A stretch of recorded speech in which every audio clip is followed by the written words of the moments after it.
السلام علیکم ورحمۃ اللہ تعالی وبرکاتہ۔ قانون شریعت حصہ اول، درس نمبر ہے 22۔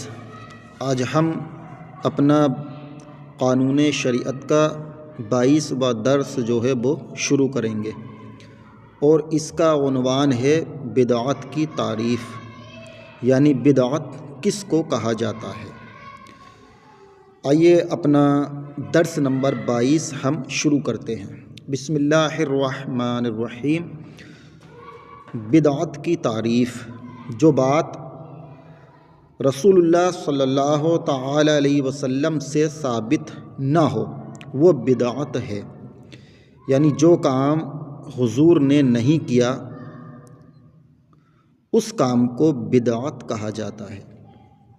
اور بدعت کی دو قسمیں ہیں، اول بدعت حسنہ، دوم بدعت سیئہ۔ اب بدعت کی جو دو قسمیں ہیں تو ان دونوں کی الگ الگ تعریف بیان کی گئی ہے۔ صاحب قانون شریعت لکھتے ہیں بدعت حسنہ اس بدعت کو کہا جاتا ہے جو کسی سنت کے مخالف، یعنی سنت کے خلاف اور سنت پر عمل کرنے سے نہ روکے۔ یعنی بدعت حسنہ ایسی بدعت ہے جو سنت کے خلاف اور سنت پر عمل سے روکنے والی نہ ہو، یعنی سنت کی مخالفت نہ کرتی ہو اور سنت کو کرنے سے روکنے والی نہ ہو، اسے بدعت حسنہ کہا جاتا ہے۔ اب اس کی میں چند مثالیں جو ہے بیان کرتا ہوں۔ مثال کے طور پر جیسے پکی مسجد میں نماز پڑھنا، یہ بھی بدعت حسنہ ہے، کیونکہ آقا صلی اللہ تعالی علیہ وسلم کچی مسجد میں نماز پڑھا کرتے تھے۔ حضور کے دور میں، صحابہ کے دور میں پکی مسجدیں نہیں تھیں جیسا کہ آج ہمارے دور کے اندر موجود ہیں، تو یہ بھی بدعت حسنہ ہے۔ اس کو اچھی بدعت کہیں گے کیونکہ یہ سنت کے مخالف نہیں ہے اور نہ ہی سنت سے روکنے والی ہے۔ دوسری، قرآن شریف ایک کتابی شکل میں آج ہم اور آپ پڑھتے ہیں، یہ حضور کے زمانہ مبارک میں نہیں تھا۔ اس کو حضرت عمر فاروق رضی اللہ تعالیٰ عنہ اور حضرت ابو بکر صدیق رضی اللہ تعالیٰ عنہ نے ایک کتابی شکل دی، تو یہ بھی بدعت حسنہ ہے، لیکن سنت کے مخالف نہیں ہے، سنت کو روکنے والی نہیں ہے، کیونکہ اس دور میں، اس زمانے میں قرآن ایک کتابی شکل میں نہیں تھا۔ قرآن تو تھا لیکن کتابی شکل میں نہیں تھا جیسا آج ہم پڑھتے ہیں۔ اس وقت صحابہ اکرام کے سینوں میں قرآن محفوظ تھا، پتوں پر، پتھروں پر لکھا ہوا تھا۔ یہ بخاری کے اندر حدیث موجود ہے، کچھ پتھروں پر لکھا ہوا تھا، کچھ پتوں پر لکھا ہوا تھا، اور جو حافظ صحابہ تھے ان کے سینوں میں محفوظ تھا۔ لیکن اس کے بعد جو ہے حضرت عمر فاروق اعظم نے اور حضرت ابو بکر صدیق نے مل کر اس کو ایک کتابی شکل عطا فرمائی۔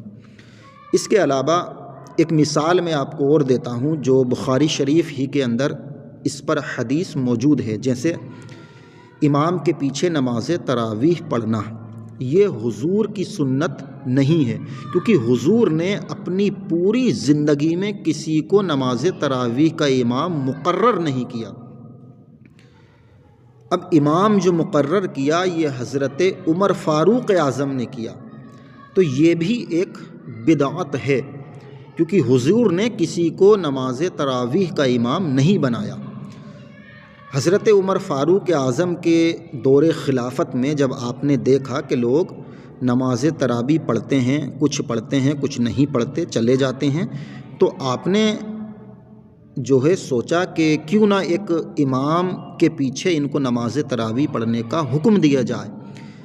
اس کے بعد حضرت عمر فاروق اعظم نے حضرت ابی بن کعب کو نماز تراویح کا امام بنایا، کیونکہ آپ بہترین قاری تھے۔ حضرت ابی بن کعب جو ہے ایک بہت ہی اچھے قاری تھے، قرآن بہت اچھا پڑھا کرتے تھے۔ یہ بخاری شریف کے اندر حدیث موجود ہے جو میں بتا رہا ہوں۔ جب حضرت عمر فاروق اعظم نے حضرت ابی بن کعب کو نماز تراویح کا امام مقرر کر دیا تو آپ جب دوسرے دن مسجد میں تشریف لائے اور آپ نے حضرت ابی بن کعب کے پیچھے تمام صحابہ کو نماز تراویح پڑھتا ہوا پایا تو آپ جو ہے خوش ہو گئے۔ اس کے بعد آپ نے جو ہے یہ الفاظ کہے تھے، نعمت البدعۃ ھذہ، یہ بخاری شریف کے اندر موجود ہے، نعمت البدعۃ ھذہ، یعنی کتنی اچھی اور پیاری بدعت ہے۔ تو پتہ یہ چلا بخاری شریف کی حدیث سے کہ اچھی بدعت یہ بخاری شریف کی حدیث سے ملی، یعنی کوئی کام بدعت ہو کے بھی اچھا ہو سکتا ہے۔ یہ ان لوگوں کے لیے تماچا ہے جو یہ کہتے ہیں کہ بدعت اچھی نہیں ہوتی۔ انہیں چاہیے کہ وہ بخاری شریف کی اس حدیث کو پڑھیں اور اس کو پڑھ کر جو ہے عمل بھی کریں۔ جو ہر وقت بدعت ہر کام کو برا سمجھتے ہیں، جو اچھا بھی ہو اسے بھی برا سمجھتے ہیں۔ تو دیکھیے بدعت حسنہ جو ہے یہ عمر فاروق اعظم نے دی، اور اس بدعت کے کرنے سے کوئی کراہت نہیں ہے، اور یہ سنت کے مخالف بھی نہیں ہے، اور یہ سنت کو ختم کرنے والی بھی نہیں ہے، اور اس پر ہر ایک کا عمل ہے کیونکہ یہ بخاری کی حدیث ہے۔ اور دوسری جو بدعت ہے وہ ہے بدعت سیئہ۔ بدعت سیئہ قبیحہ وہ ہے جو کسی سنت کے مخالف ہو، یعنی جو کسی سنت کو ختم کرنے والی ہو، جو کسی سنت کام کو روکنے والی ہو، تو اسے جو ہے بدعت سیئہ کہا جاتا ہے، اور اس کا کرنا جو ہے یہ علماء نے لکھا ہے ناجائز و حرام ہے۔ تو یہ بری بدعت ہے۔ بری بدعت کرنے والے کو جو ہے گناہ گار کہا جائے گا، اور اگر کوئی بدعت حسنہ کرتا ہے تو وہ گناہ گار بالکل بھی نہیں ہے۔